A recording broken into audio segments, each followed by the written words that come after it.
toy izao indray ny tsara ho fantatra mahakasika n'ilay rivodoza merivaika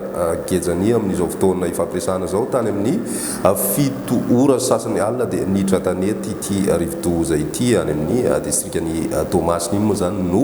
idirany an-tanety ary mbola misy apahany amin'izay ivony zay mbola any an-dranomasina amin'izao fotoana ifampiresahana zao ka mandritry ny ora raha eo ao anatin'izay fidirany an-tanety zay dia somary hotony amin'ny ankapobeny ny andro indrindra amin'ireo faritra zay misy ny ivony aorian'izay kosa nefa dia mariana trany ary tsara ny mailo sy ny tanina satria dia mbola ho mafy be ny rivotra aorian'ny rindrondraona avy any amin'ny ilany atsinanana miaraka amin'ity